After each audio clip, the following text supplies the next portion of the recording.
বা সুযোগ থাকে, আপনাদের বলার বাইরে থাকে, তাহলে আমি চেষ্টা করব আমি যা জানি তা বলার। এই ফাঁকে আপনাদেরকে ক্লু দিয়ে দিলাম, আপনারা একে একে নায়ক ভূমিকার পরিচয়, কে কোনটা বলবেন এটা সিদ্ধান্ত নিয়ে নেন, আমি বলতেছি। নায়ক ভূমিকার পরিচয় আছে, তারপরে আছে আহ উৎস, মানসিক লক্ষণ, শারীরিক লক্ষণ, তারপরে আছে আহ, বিভিন্ন রোগের উপরে বর্ণনা আছে, তারপরে সম্পর্কিত ওষুধ, ক্রিয়াকাল, এগুলো তো অবশ্য থাকবে। তারপরে হ্রাস বৃদ্ধি, তারপরে হচ্ছে উবার আছে, ক্রিয়াস্থান আছে। একে একে আপনারা আলোচনা করবেন। এখন আলোচনা করতে চাচ্ছি আমি, দেখতেছি বাবলু নাকি? জি, আসসালামু আলাইকুম স্যার। জি, ওয়ালাইকুম আসসালাম। স্যার ধন্যবাদ। মূলত আমি কিছুক্ষণ আগে 5 মিনিট আগে বাসায় এসে পৌঁছছি, সন্দীপ ছিলাম গত 2 দিন। মূলত আপনার ক্লাসটা অংশগ্রহণ করার জন্য খুব তাড়া ছিল, যাক আল্লাহর রহমতে কিছুক্ষণ আগে বাসায় এসে পৌঁছলাম। তো আমি নাক্স ভূমিকার ব্যাপারে তো আপনি বলছেন স্যার, এটা আমাদের হোমিওপ্যাথি, ক্লাসিক্যাল হোমিওপ্যাথিতে বহুল আলোচিত একটা ওষুধ। তো আমি সামান্য সংক্ষিপ্ত যেটা আমি কিছু নোট নিয়েছি গত কয়েকদিন ধরে এটার উপর, তো এটার উপর একটু আলোচনা করতেছি আর কি স্যার। ইনশাআল্লাহ।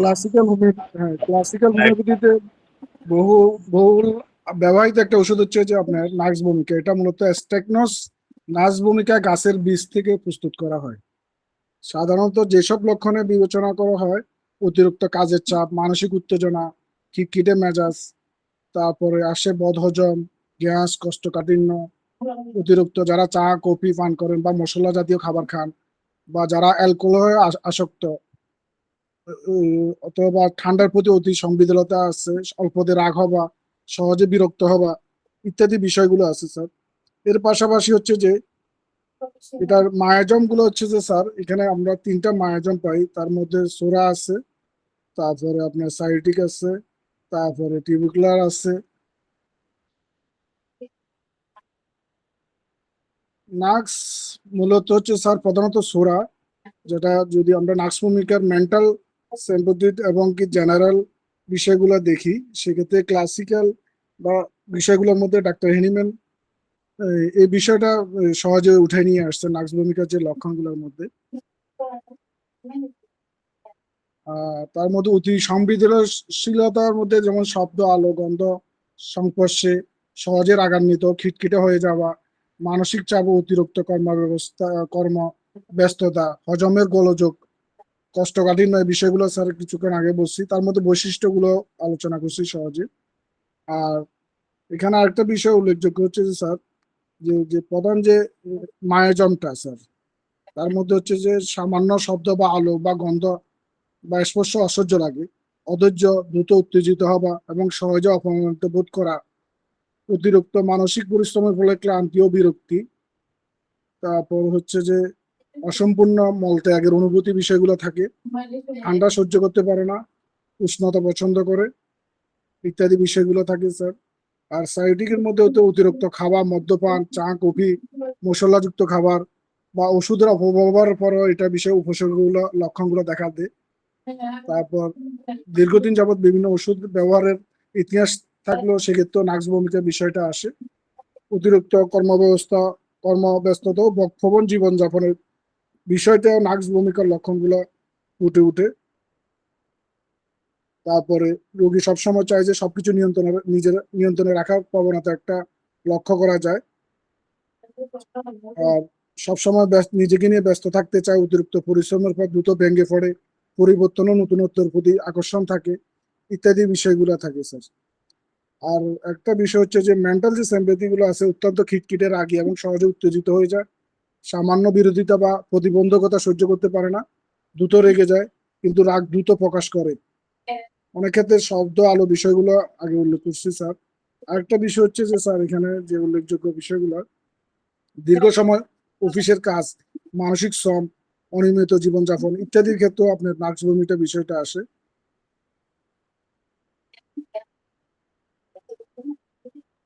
মূলত হচ্ছে যে ক্লাসিক্যাল হোমিওপ্যাথিক তাত্ত্বিক কাঠামোর উপর ভিত্তি করে নার্স ভূমিকার অনেক বিষয়গুলো আছে, যার কারণে আমি সামান্য কিছু নোট নিয়েছি স্যার, বাকিটা স্যার আশা করি আমার পরবর্তী যারা বলবেন বিষয়গুলো আসবে এবং আপনার মূল্যবান বক্তব্য উঠে আসবে স্যার। ধন্যবাদ স্যার। আসসালামু আলাইকুম।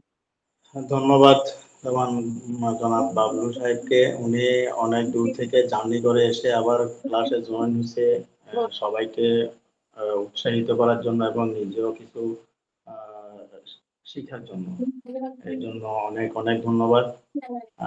পরবর্তীতে দেখা যাচ্ছে আমি আজকে সুন্দর একটা জিনিস দেখতে পাইতেছি যে কথা বলতে চায়, সে সিগন্যাল দিচ্ছে।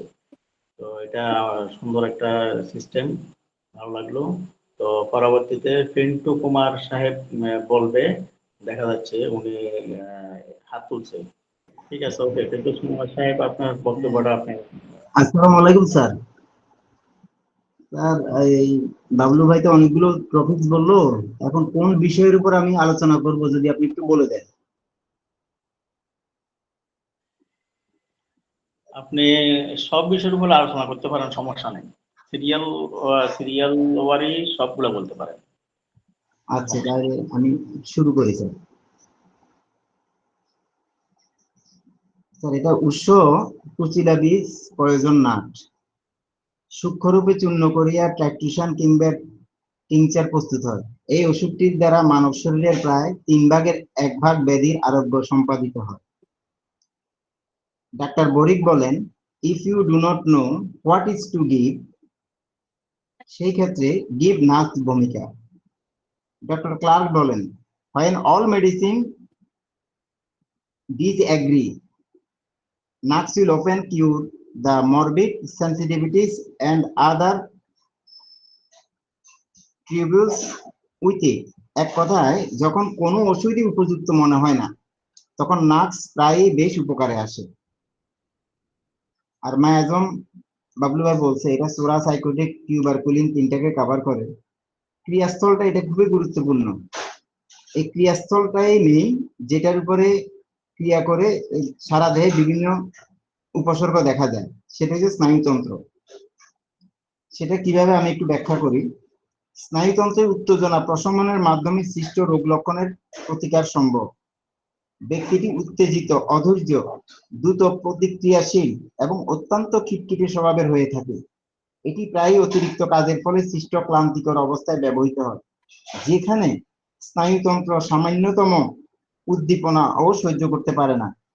কোলাহল, আলো, যানবাহনের চলাচল প্রত্যেকটা ছোটখাটো চাপে অসহনীয় হয়ে ওঠে। তীব্র অসুস্থতার সময় এই খিটখিটে ভাব দেখা যায় এবং এটি একটি প্রধান বৈশিষ্ট্য হিসেবে কাজ করে। শারীরিক স্তরে এই অতিরিক্ত উত্তেজনা খিঁচুনি তৈরি করতে পারে, ঝাঁকুনি তৈরি করতে পারে, মাথা ব্যথার মাধ্যমে এটা প্রকাশ পায়। তবে প্রধানত পাকস্থলীর সংবেদনশীলতার মাধ্যমে এটি বেশি প্রকাশ পায়। মানে পাকস্থলীর গলযোগটা প্রাধান্য পায় বেশি যখন স্নায়ুতন্ত্রের উপর বেশি চাপ পড়ে।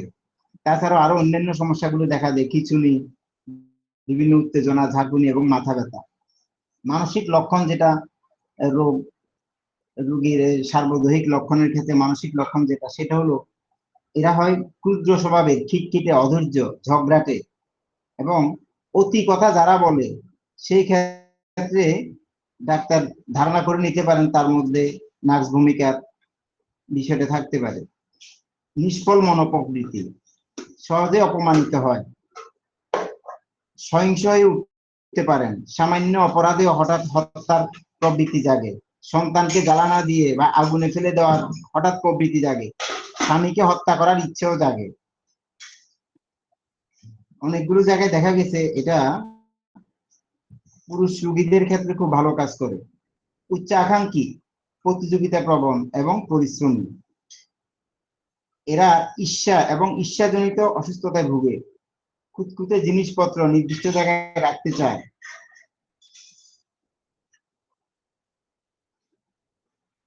বাহ্যিক প্রভাবের প্রতি অসংবেদনশীল, কোলাহল, সঙ্গীত, গন্ধ এবং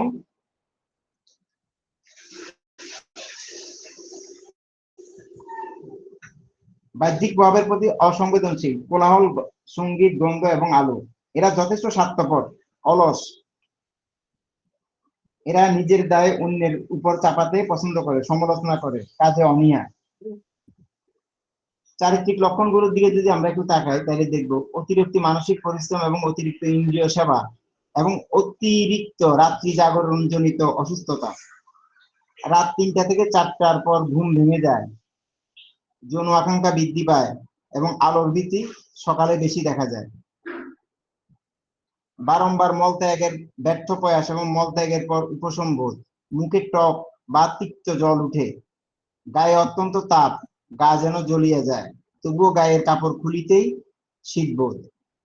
আহারের 2-3 ঘন্টা পরে অম্বলের ব্যথা, একবার কোষ্ঠবদ্ধ একবার উদরাময়, যাহারা সমস্ত জীবনটা জোলাপ হয়ে আসিতেছে মনে হয়।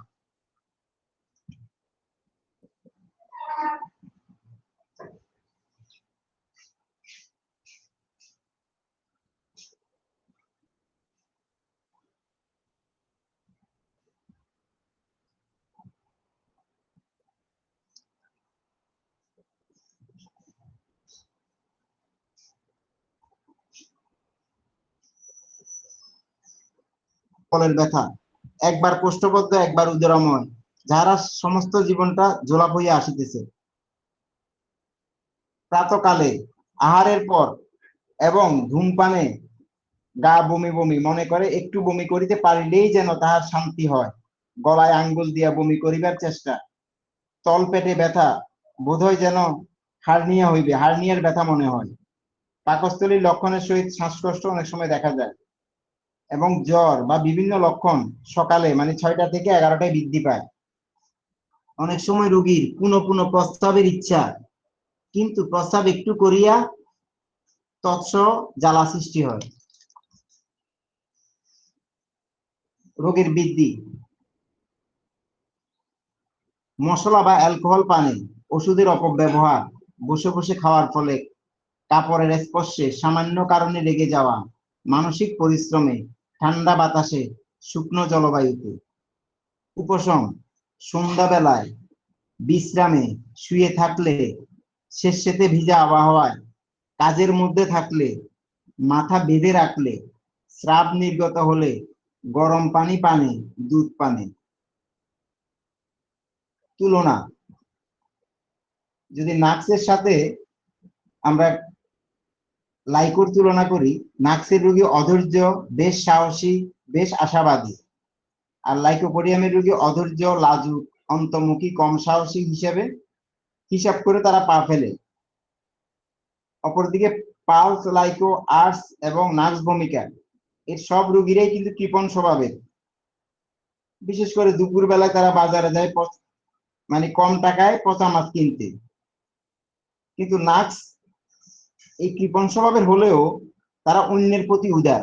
এভাবে আমরা একটা ড্রাগ থেকে আরেকটা ড্রাগ দেওয়ার ব্যাপারে আমরা সিলেক্ট করতে পারবো। আর সতর্কতার বিষয়ে, গর্ভাবস্থায় নাক্স দেওয়া উচিত নয়, তবে সঠিক লক্ষণ চিহ্নিত হলে বিশেষ প্রয়োজনে দেওয়া যাবে।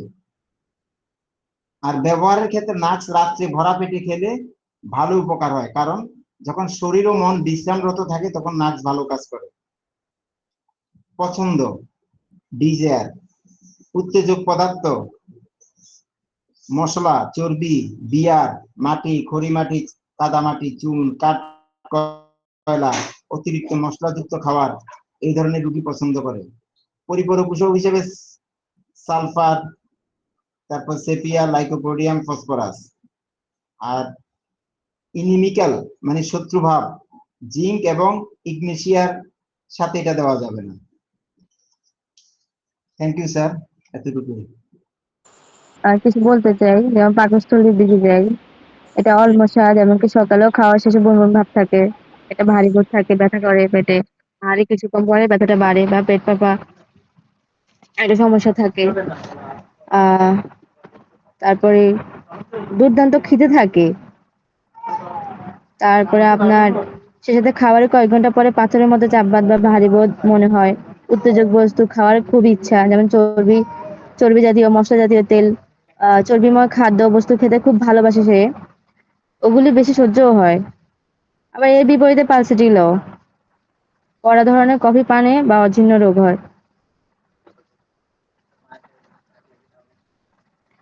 আবার যদি বলি নাক্সের কিছু মানসিক লক্ষণ আছে, যেমন অত্যন্ত খিটখিটে মেজাজে, যাবতীয় প্রভাবে অত্যাধিক অনুভূতি সম্পন্ন, বিদ্বেষ পরায়ণ, আবার শব্দ, গন্ধ, আলো এগুলো সহ্য হয় না, এমনকি স্পর্শকাতরতা।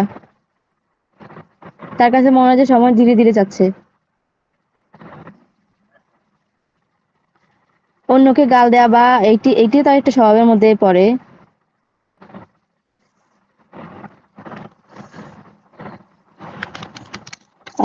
নাক্সের অনুপূরক হচ্ছে যে সালফার বা সিপিয়া, প্রতিবন্ধক হচ্ছে জিঙ্কাম, তুলনীয় হচ্ছে ক্যালকেরিয়া কার্ব, বার্নিয়া, লাইকোপোডিয়াম, গ্যাপাইটিস। এটাই। আর স্ত্রী জননীর ক্ষেত্রে যদি বলি, তার ঋতুস্রাব খুব তাড়াতাড়ি আরম্ভ হয় নাক্সে, অনেকদিন থাকে, বা সর্বদা অনিয়মিত, রক্ত কালো হয়, শেষের থেকে অবসন্নতাও হয়, আবার জরায়ু কষ্টকর, এটা ব্যথা করে, তলপেটে চাপ অনুভূত হয়, বারবার প্রস্রাব করার ইচ্ছা বা সঙ্গম ইচ্ছা অত্যন্ত প্রবল। এটাই স্যার। হচ্ছে ভাইয়া তো পরিচয়টা দিয়েছেই, তারপরেও যে এটা হচ্ছে আমরা অনেক রোগ মানে অনেক রোগ বহুল আরোগ্যকারী যতগুলো মেডিসিন আছে তার মধ্যে নাক্স কিন্তু অন্যতম একটা প্রধান ওষুধ। নাক্সের মন থাকে কেমন, এটা অত্যন্ত খিটখিটে থাকে, সকল প্রকার মানে যে কোনো অনুভূতি তাকে খুব বেশি ভাবে আর কি ধরে। মানে সে যদি কষ্ট পায় বেশি কষ্ট পায়, সে যদি রেগে যায় বেশি রেগে যায়, তার মানে অনুভূতি প্রবণতাটা অনেক বেশি, এবং মানে হিংসুটে, তারপরে মানে বিদ্বেষ পরায়ণ, সবকিছু মানে সবার ভালোবেসে সহজে সহ্য করতে পারে না, একটু জেলাস ফিল করে। আবার দেখা যায় যে গন্ধ বা কোনো কিছুতে শব্দ সে সহ্য করতে পারে না। কেউ তাকে স্পর্শ করুক সেটা রুগী পছন্দ করে না। এবং নাক্সের রোগীর সময়টা খুব ধীরে ধীরে যায়। হ্যাঁ, এবং হচ্ছে যে দেখা যায় যে সামান্য কোনো উপসর্গও দেখা যায় রোগীর উপরে বিশাল একটা প্রভাব বিস্তার করে, মানে ছোট বিষয়টাকেও সে বিশাল বড় করে আর কি তোলে। এবং হচ্ছে যে গালি দেওয়াটা তার একটা স্বভাব, এবং এবং হচ্ছে যে অন্য মানুষের খুঁত ধরে বেড়ানোটা সেটাও তার স্বভাবের মধ্যে পড়ে। এর মাথা কেমন হয়, এর দেখা যায় মাথার পিছনের অংশে বা হচ্ছে চোখের উপরে অনেক বেশি যন্ত্রণা করে, মাথা ঘোরে। হ্যাঁ, সরি সরি সরি কি বলে, মাথা ঘোরে। তারপরে দেখা যায় যে মাথাটা মনে হয় যেন মানে ঘুরছে, এমনটা মনে হয়। তারপরে দেখা যায় যে কখনো কখনো দেখা যায় যে একটু মনে হয় যেন জ্ঞান হারিয়ে ফেলেছে, একটু অচেতন অবস্থা হয়ে যায়, এটা সামান্য সময়ের জন্য। আবার অনেকটা দেখা যায় যে মানে কি বলে এটাকে, মানে সকালবেলায় বা হচ্ছে যদি হচ্ছে অতিরিক্ত ধূমপান করে, বা দেখা যায় মানসিক খুবই মানে মানসিক যদি টেনশন করে, বা কোনো ধরনের যদি মদ্যপান করে, কফি খায়, তো সেই সব ক্ষেত্রে দেখা যায় যে এই ধরনের মানে মাথা ব্যথাটা বা মাথার মধ্যে সমস্যাগুলো অনেক বেশি বৃদ্ধি পায়। কখনো কখনো এমনটা মনে হয় যেন মাথার ভিতরে একটা পেরেক ঢুকিয়ে দেওয়া হয়েছে। হ্যাঁ, সকাল বেলায় বা রাত্রে বেলায় খাবারের পরে মাথাটা ঘোরে বেশি, এবং মাথার চামড়া খুবই স্পর্শকাতর, মানে খুবই স্পর্শকাতর, মাথার ভিতরে টাটানি ব্যথার মতো সে ফিল করে, এমনটা হয়।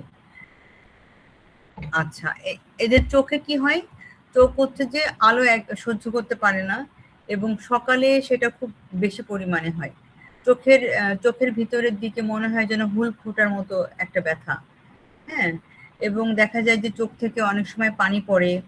তারপরে দেখা যায় যে মানে কি বলে ওটাকে, যদি কোনো রকম ধরনের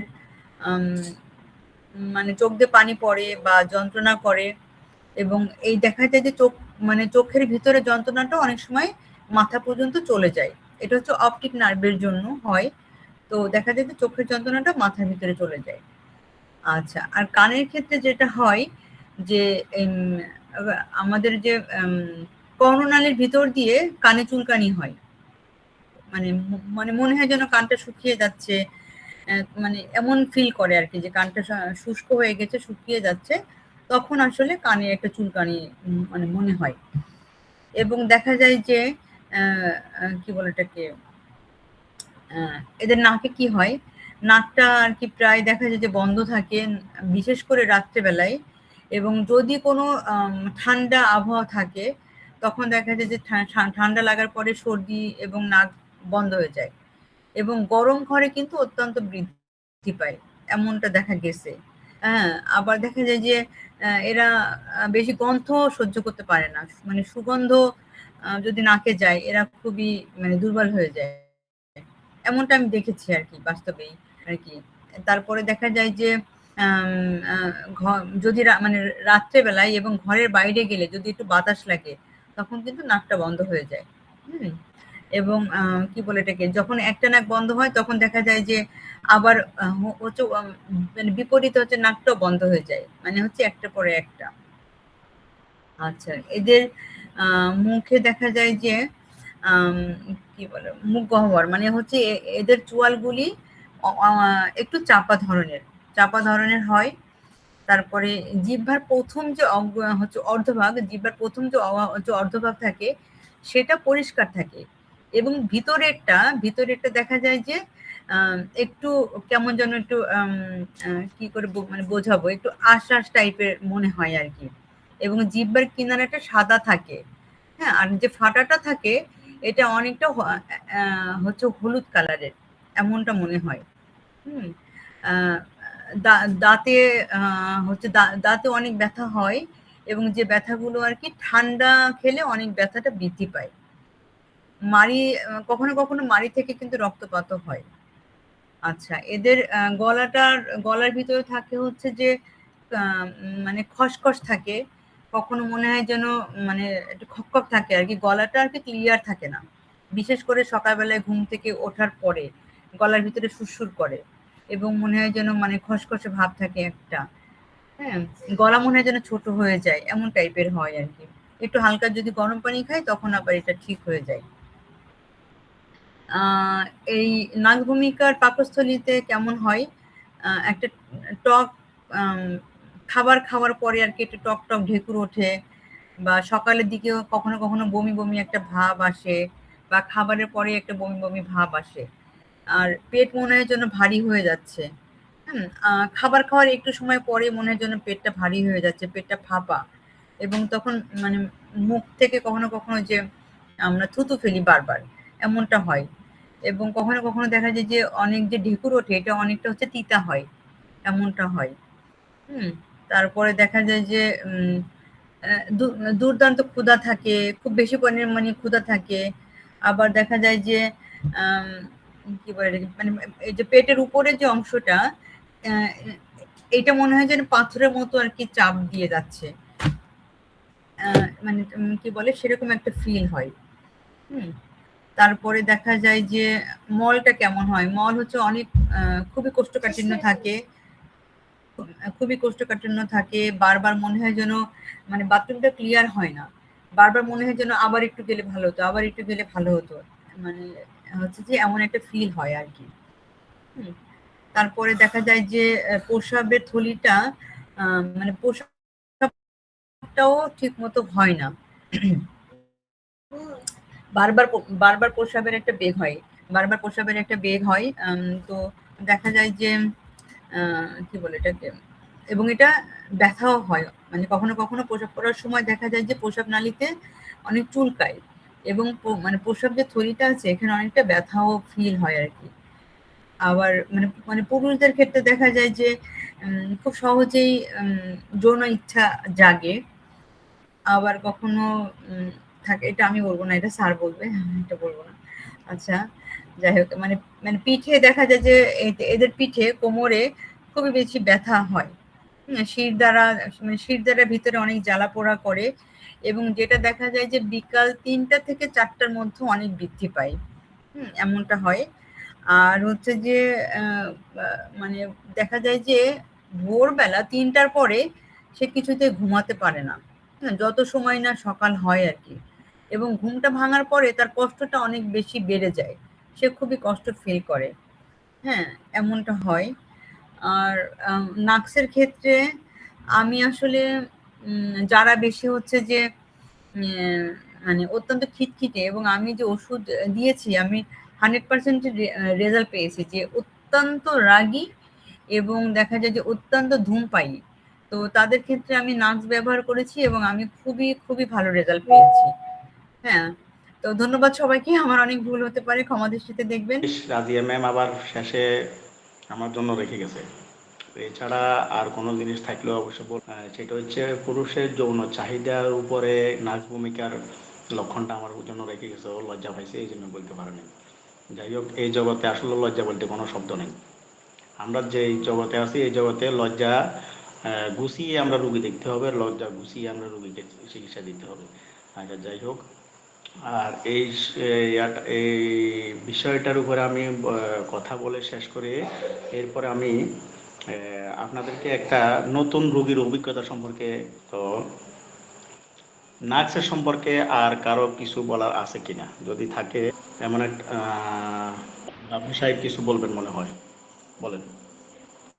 থ্যাংক ইউ স্যার। স্যার, আমার একটা প্রশ্ন ছিল আর কি, সেটা হচ্ছে যে দীর্ঘদিন যাবৎ রোগী যদি আপনার অ্যালোপ্যাথিক লাইনে আপনার ট্রিটমেন্ট করে, দেখা গেল যে উনি হোমিওপ্যাথিতে আসলেন, সেক্ষেত্রে অ্যালোপ্যাথিকের আপনার প্রভাবটা নষ্ট করার জন্য কি আমরা নার্স ভূমিকা কি প্রাথমিক পর্যায়ে ওনার উপর প্রয়োগ করতে পারি কিনা, এটা আমার সাধারণ প্রশ্নটা আর কি। ধন্যবাদ বাবলু সাহেবকে, তুমি সুন্দর একটা প্রশ্ন করেছেন। আসলে প্রশ্নটা শুধু বাবলু সাহেবের না, অনেকের প্রশ্ন আছে। আসলে আমরা অ্যালোপ্যাথিক বিভিন্ন ওষুধ খাওয়ার পরে রুগীরা আমাদের কাছে আসে, তখন আমরা কি করব, বা আমরা নার্স ভূমিকা দিতে পারবো কিনা। হ্যাঁ, এই বিষয়ে আমি স্পষ্ট বলতে চাই, আমাদের দুইটা মেডিসিন আছে। যদি অ্যালোপ্যাথিক থেকে আমাদের হোমিওপ্যাথিকে আসে, অনেক ক্ষেত্রে ওষুধের কাজ করে না। আমি তো একটা সদর হাসপাতালের সামনে আছি, আমি এটার বেশিরভাগ রুগী পাচ্ছি আমি। এবং অ্যালোপ্যাথিক অনেক ডাক্তারে যখন অ্যালোপ্যাথিক রুগীকে দিতে দিতে দিতে দিতে শেষ পর্যন্ত অ্যান্টিবায়োটিক কাজ করতেছে না বা কোনো ওষুধ কাজ করতেছে না, তখন রুগীদেরকে ওই অ্যালোপ্যাথিক ডাক্তারে, অনেক অ্যালোপ্যাথিক ডাক্তার সাজেশন করে যে আপনি হোমিও দোকানে যান, হোমিও দোকানে যাই আপনি 2টা ডোজ খাই আসেন। বলে আমাকে অ্যালোপ্যাথি কাজ করতেছে না, এই জন্য আমাকে 2টা ডোজ খাওয়াই দিবে বলছি। তো ওনারা খাওয়াই দিবে। তো আমাদের কাছে আসি ওইভাবে বলে যে আমাকে অ্যালোপ্যাথিক ডাক্তার পাঠাইছে, ও আসলে হোমিওপ্যাথিক কি জিনিস ও জানেও না, এমন রুগী এখনো আছে, এখনো অনেক আছে। তো বলে যে আমাকে অ্যালোপ্যাথিক থেকে পাঠাইছে, আমাকে অনেক অ্যান্টিবায়োটিক দিয়েছে, অনেক অ্যান্টিবায়োটিক খাইছি, আমাকে এখন ওষুধে কাজ করতেছে না। এখন অ্যালোপ্যাথিক ডাক্তার বলতেছে হোমিওপ্যাথিকে নাকি কি ওষুধ আছে আমার এটা খাওয়াই দিবের জন্য। তো আমরা বিশেষত এই ক্ষেত্রে 2টা ওষুধে সাজেস্ট করে থাকি, দিয়ে থাকি। একটা হচ্ছে নাক্সবোম আর একটা হচ্ছে সালফার। তবে সালফারের রুগী বুঝে সালফার ব্যবহার করি, নাক্সবোমের রুগী বুঝে নাক্সবোম ব্যবহার করি। তো এই 2টা ওষুধের মধ্যে সীমাবদ্ধ থাকে বেশিরভাগ, যেটার লক্ষণ থাকে, অর্থাৎ ওই রুগীর কাছে যেটার লক্ষণ থাকে ওই হিসাবে এই 2টা ওষুধে কাজ করে ভালো। তো এই ক্ষেত্রে আরও একটা কথা আছে, এখানে আরও 2টা ওষুধ কাজ করে। সেটা হচ্ছে কি, ম্যাডোরিনাম আর হচ্ছে সোরিনাম। এই 2টা মেডিসিনও আছে বিতর্গতভাবে। ম্যাডোরিনাম হচ্ছে যেই সব রুগীরা পুরাতন রোগে ভুগতেছে, যারা অনেক দিন রোগে ভুগতেছে, একটা রোগে ভুগতেছে, ওই রোগের ওষুধ খাইতেছে শুধু, ওই রোগের জন্য শুধু বিভিন্ন অ্যালোপ্যাথিক, বিভিন্ন ইউনানি, হোমিও সব খাই শেষ করে ফেলে দিয়েছে, কিন্তু রোগ যাচ্ছে না এখানে। তারপরে আছে সরিনাম, বিশেষ করে যারা ইয়া রুগী, হাঁপানি রুগী, শ্বাসকষ্টের রুগী, অ্যাজমা, এইসব রুগী তাদের ক্ষেত্রে, বা পুরাতন অ্যালার্জি তৈরি করে ফেলছে তাদের ক্ষেত্রে আমরা হয় সরিনামটা ইউজ করি। অর্থাৎ এই 4টার মেডিসিন, বিশেষ করে আপনি যে প্রশ্ন করছেন ওই প্রশ্নের প্রেক্ষিতে বলবো নাক্স এবং সালফার, এই 2টা। ঠিক আছে, ধন্যবাদ স্যার। গুরুত্বপূর্ণ একটা মেডিসিন, এটা আমিও জানি, আপনারাও জানেন। এটা হচ্ছে আধুনিক সভ্যতার মেডিসিন বলা হয় এক হিসাবে, কারণ আধুনিক জীবনযাত্রার আমরা যে চলাফেরা, খাওয়া দাওয়া, আমরা আমাদের সর্বস্তরে নাক্সটা এখন আমাদের একটা আপনজন হয়ে গেছে। কারণ আমাদের যেই খাবার খাচ্ছি সবগুলা বিষ, যা কিছু খাচ্ছি সবগুলা বিষ, এবং আমাদের চলার পথে বিষাক্ত, এবং আমাদের মন মানসিকতা বিষাক্ত হয়ে গেছে। এটা কিন্তু সালফারের একটা গুরুত্বপূর্ণ লক্ষণ। তো সালফারের যেই লক্ষণগুলো আছে সবগুলো তো মোটামুটি আপনারা শুনছেন। তো আমি এখানে বলার মতো আর কিছু নাই আমার জানা মতে। সৌদি সালফার নাক্স ভূমিকার সবগুলো শুনছেন, এখানে জানার মতো আর কিছু নাই। তো একটা বিষয় সেটা হচ্ছে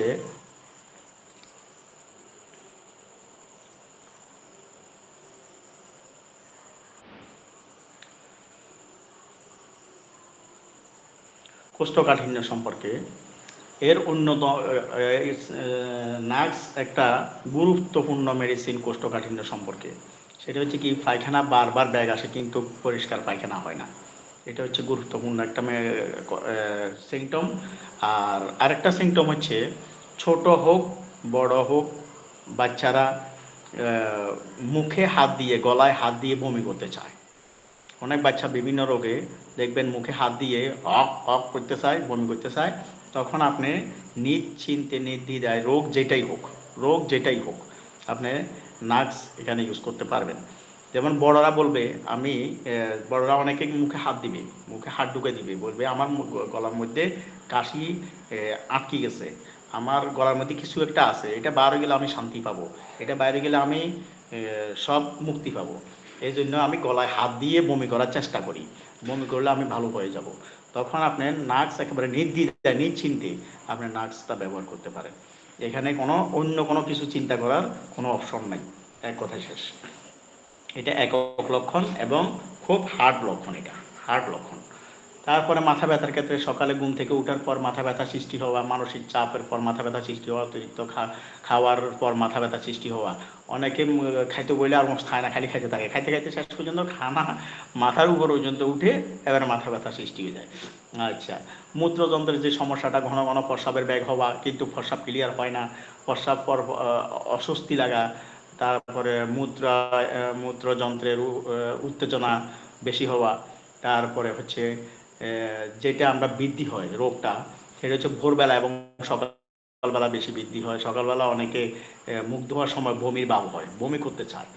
আচ্ছা, সকালে ঘুম থেকে উঠলে রোগের বৃদ্ধি হয়।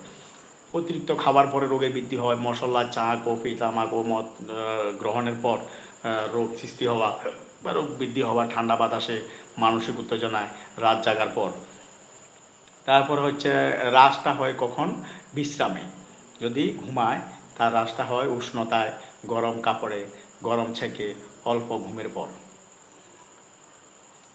আর নার্সের সাথে যে বন্ধুত্ব স্বরূপ যে মেডিসিনগুলো আছে, নার্সের পরবর্তী সম্পর্কিত ওষুধ পাশাপাশিও দেওয়া যাবে। যেসব ওষুধগুলো আছে সেগুলোর মধ্যে আছে চালবার, সিফিয়া, লাইকোপোডিয়াম, ফালসেটিলা। প্রায় এই মেডিসিনগুলা নার্সের পাশাপাশি ব্যবহার করা যায়, এবং এই মেডিসিনগুলো নার্সের পাশাপাশি লক্ষণগুলো প্রায় নার্সের পাশাপাশি। তো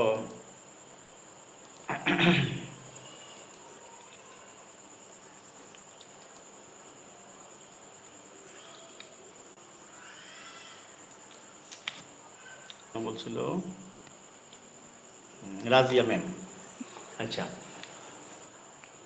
নার্স পুরুষের যৌনর উপরে, নার্সের যে সেক্সুয়ালি উপরে যে কাজটা করে, মেডিকা বিশেষ গুরুত্বপূর্ণ যেটা লেখা আমি পাইছি এ পর্যন্ত, বা রুগীদের ক্ষেত্রে আমি ইউজ করছি, সেটা হচ্ছে যৌন চাহিদা, সেক্সুয়াল, তারপরে অসাধারণ যৌন চাহিদা বৃদ্ধি পায় নার্সে। কিন্তু নার্সে খুব অত্যন্ত যৌন চাহিদা বৃদ্ধি পায়, কাম ইচ্ছা প্রবল থাকে, কিন্তু সবসময় যৌন শক্তি সেই অনুপাতে থাকে না।